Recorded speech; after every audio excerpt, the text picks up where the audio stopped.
déglu leen fii nii.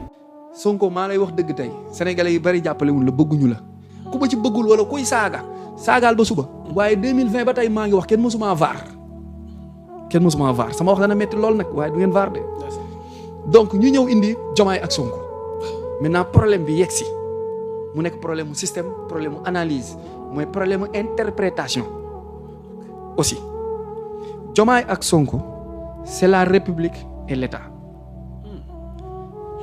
Sonko et la République Diomaye et l'État Sonko maa lay wax dëgg tey sénégalais yi bari jàppalewuñ la bëgguñu la képp ku ni la génnal demal jëlal sa yoon séparal ak Diomaye ndax na la bëggu la man maa koy wax dëgg tey du premier ministre sénégalais Ousmane Sonko ni ko képp ku la wax ne yaa yor la rue yaa yor le pouvoir yaa yor doole séparé wul ak Diomaye demal braquel ba ñenn ci député yeeg yenn ci ministre yeeg ku nekk jug di wax lu ko neex may xale yi fit ñuy saaga la République l'État l'institution le premier magistrat du pays le premier soldat aussi du pays dañ lay nax donc son excellence monsieur le premier ministre de la République du Sénégal bépp citoyen concitoyen patriote sympathisant ou militant qui te conseillerait de faire ou d'insister sur une rupture ou sur une séparation avec le président de la République bëggul la waxu la dëgg poosam la fa nekkee poosam ak intérêt moo tax ñuy chroniquer di génn ci télé dem ci plateau yi di attaquer Diomaye di wax lu leen neex ñoom ñëpp boo leen waxoon bàyyi leen seen poste yi ak seen salaire yi ak seen privilège ngeen ñëw ñu xeex ñu dem ci mbedd bi Cheikhou Tidiane xam na ne duñu xeex nga ne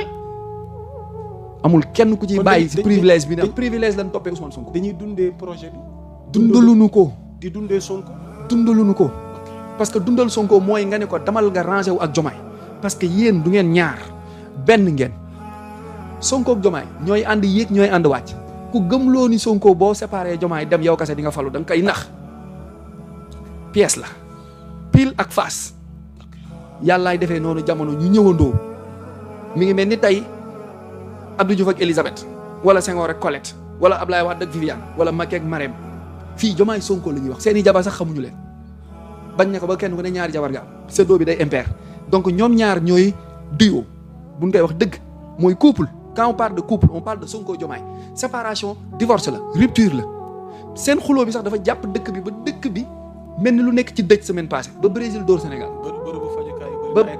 ba Brésil dóor Sénégal parce que day yëbb dafa am lu ñuy wax dans la psychanalyse dans la psychosociologie lu ñuy wax vortex mooy onde yu positif yi nit ñi joxandoo xalaat yu rafet yu baax yi ak mbégte yi reetaan yi day feeñ ba tàbbi ci liir bi nekk ci biiru yaayam ci mbégte bi yaay ji kontaan day tàbbi ba tàbbi ci sénégalais bi nekk fële sunu équipe nationale sax dafa affecté ndax problème bii nii am donc un combat opposant la République et l'État la République perd l'État a tous les pouvoirs et Diomaye est un militaire est un soldat la réponse du meeting c'est la randonnée pédestre tout donc même illustration randonnée pédestre bi boo ko amee. donc le problème c'est pas Mimi. da nga may meeting bi. ak kii bee. après nga dikk ci randonnée pédestre bi. si tu veux. donc ce qui s'était passé ca 8 novembre ca ndaje bi. tontu nañ ko. ah bon. tontu na ko. ci bésu forces armées ci gi ñu bésu tëjee forces armées ak randonnée pédestre. les gens n'aident pas notre République les gens n'aident pas Sonko. en lui disant la vérité. la vérité mooy mu associé ak Diomaye la vérité mooy mu wàññi vitesse d'exécution bi muy daw la vérité mooy basta la vérité mooy qu'il laisse Diomaye avec ses prérogatives mu jël ses prérogatives Sénégal du tàkk de Dakar n'est pas Bamako et si Bamako brûle Dakar brûle donc on est dans un contexte de problème dans un contexte problématique où seule la paix et la conscience des cœurs yaa Moussa peut nous aider donc arrêtons ces détails-là ñiy topp ci télé ak rajo yi di wax ju ñaaw di attaquer di saaga yam leen ngeen bàyyi seen yi ngeen di def réew du ay caaxaan na koy régler te c'est pas même sax Diomaye qui préside c'est l'armée républicaine sénégalaise patriotique qui préside et dans ses prérogatives si Diomaye est incapable l'armée a le pouvoir de monter un coup d'état à Diomaye mais coup d'état dafa am bal am na coup d'état administratif ci biir coup d'état mën nga ñëw yëkkati le président tranquillement defal ko cortège yàpp ko yóbbu ko këram pousse jël le pouvoir 90 jours te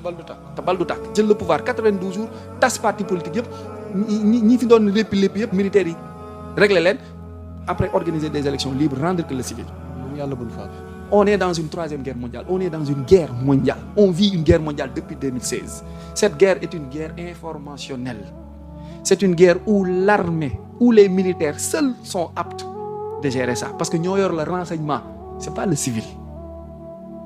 Ce qui se passe à l'AS. Oui.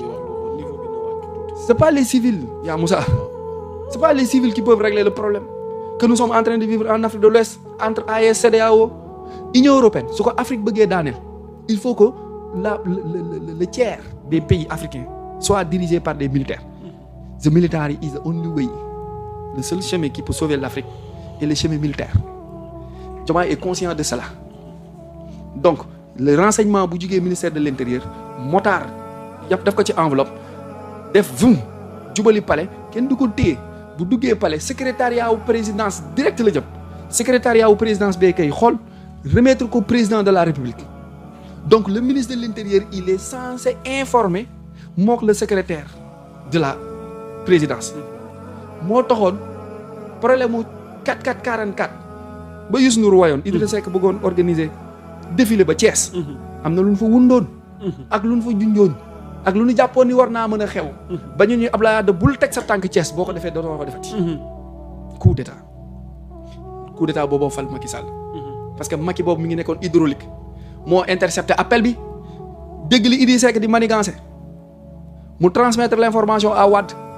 Wade def ko premier ministre directement xam nga ministre de l'Intérieur. Wade def ko ministre de l'Intérieur parce que ministre de l'Intérieur en quelque sorte c'est un soldat aussi.